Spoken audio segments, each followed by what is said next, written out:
நிறைய பேருக்கு இன்றைக்கி அல்சர்.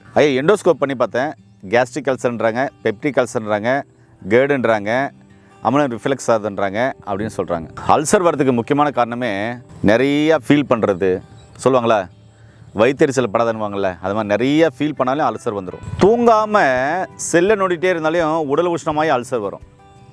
காரமான பொருள்கள் சாப்பிட்டாலையும் அல்சர் வரும். பசி எடுக்கும்போது சாப்பிட்றதுனாலையும் அல்சர் வரும். அதே மாதிரி போதை பழக்கங்கள் பயன்படுத்தின அல்சர் வரும். புகை பிடிச்ச அல்சர் வரும். நிறைய குளிர்பானங்கள் குடித்த அல்சர் வரும். ஜங்க் ஃபுட் ஃபாஸ்ட் ஃபுட் சாப்பிட்டா அல்சர் வரும். இப்படி ஜீரணம் ஆகாத போது சாப்பிட்டா அல்சர் வரும். ஜீரணம் ஆகும்போது நிறைய காரத்தன்மையை உடம்புக்கு கொடுத்தாலையும் அல்சர் வரும். இப்படி நிறைய காரணங்களால் அல்சர் வருது. உணவியல் முறை மாறிப்போச்சு, வாழ்வியல் முறை மாறிப்போச்சு, நிறைய வீடியோவில் சொல்லியாச்சு. சரி, இதுக்கு என் கையில் தான் பாருங்கள் இருக்குது அம்மன் பச்சரிசி அப்படின்னு சொல்லி ஒரு மூலிகை. இது பெண் மூலிகை. ஆண் மூலிகை உங்களுக்கு சிவப்பு நிறத்தில் இருக்கும், இல்லைனா செம்மண் கலர் இருக்குல்ல, அந்த கலரில் இருக்கும். இந்த மூலிகையை ஒரு கைப்பிடி இப்படி எடுத்துக்கணும். இப்படி பறித்து எடுத்துக்கணும். ஒரு கைப்பிடி கிளனைங்களாம் வெள்ளையாக பால் வரும். இந்த பால் மறு இருக்கிற இடத்துல தொடர்ந்து வச்சோம்னாக்க மறு விழுந்துடும். இப்படி ஒரு கைப்பிடி எடுத்துக்கணும். இப்படி நல்லா ஒரு கைப்பிடி எடுத்துக்கிட்டு நல்லா கழுவிடணும். இப்படி ஒரு கைப்பிடி எடுத்துகிட்டு பாருங்கள், என் கையிலலாம் பால் பாருங்கள், இதெல்லாமே பால் நல்லா ஒட்டுது. தெரியுதுங்களா பால் இருக்கிறது? தெரியுதுங்களா பால் இருக்கிறது? என் கையில் ஒட்டுது. இப்போது இதை நல்லா கழுவிடணும். கழுவிட்டு வெறும் வயிற்றில் காலையில் ஒரு கைப்பிடி நல்லா கடிச்சு மெண்டு நல்லா உமியில் கடிச்சு மெண்டு நல்லா சாப்பிட்டு 2 மணி நேரம் கழித்து நீராகாரம் இல்லைனா ஐஸ் பிரைன்னு சொல்கிறாங்களா, அந்த பழைய கஞ்சி தண்ணியை குடிக்கணும். இல்லைனா மோர் சாதம், தயிர் சாதம் எடுக்கணும். இதே மாலையில் ஒரு கைப்பிடி அம்மன் பச்சரிசியை பிடுங்கி நல்லா கடிச்சு மெண்டு சாப்பிட்டு நைட்டும் கஞ்சி தண்ணி இல்லைனா பழைய சாதம், ஐஸ் பிரைன்னு சொல்லுவாங்கள்ல, அது இல்லைனாக்கா தயிர் சாதம், மோர் சாதம் சாப்பிடணும், புளிப்பு இல்லாமல். சரிங்களா? அல்சர் இருக்கிறவங்க முக்கியமாக இளநீ வெறும் வயிற்றில் குடிக்கக்கூடாது.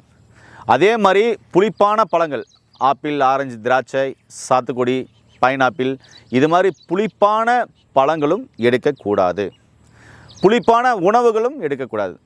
அல்சர் உள்ளவங்களுக்கு எவ்வளோக்கு எவ்வளோ மிதமான துவர்ப்பு, அதிகமான துவர்ப்பும் கொடுக்கக்கூடாது. மிதமான துவர்ப்புள்ள உணவுகள், அடுத்தது புளிப்பில்லாத உணவுகள் தவிர்த்து, காரமில்லாத உணவுகளை தவிர்த்து, அதாவது பசிக்கும்போது அரை வயிறு சாப்பாடாக சாப்பிட்டு தேவையான அளவு தண்ணி குடிச்சிட்டு வந்தோம்னாவே ஒரு 7 நாளில் மிகப்பெரிய மாற்றம் கிடைக்கும். சரி, என்னென்ன மாற்றம் கிடைக்கும்?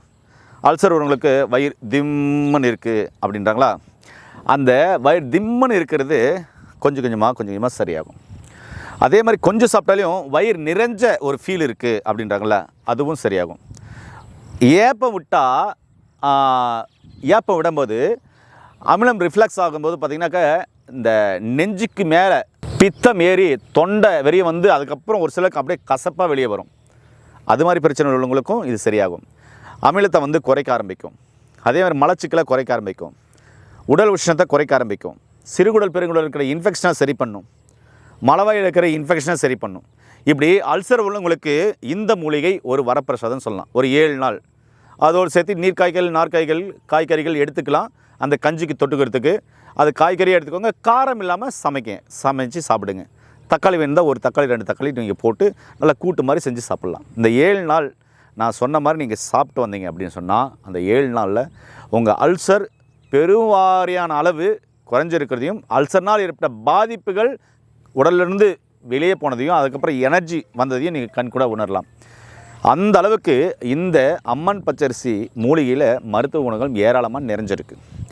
இது தாய்ப்பால் கம்மியாக சுரக்கிறவங்க சாப்பிடலாம்.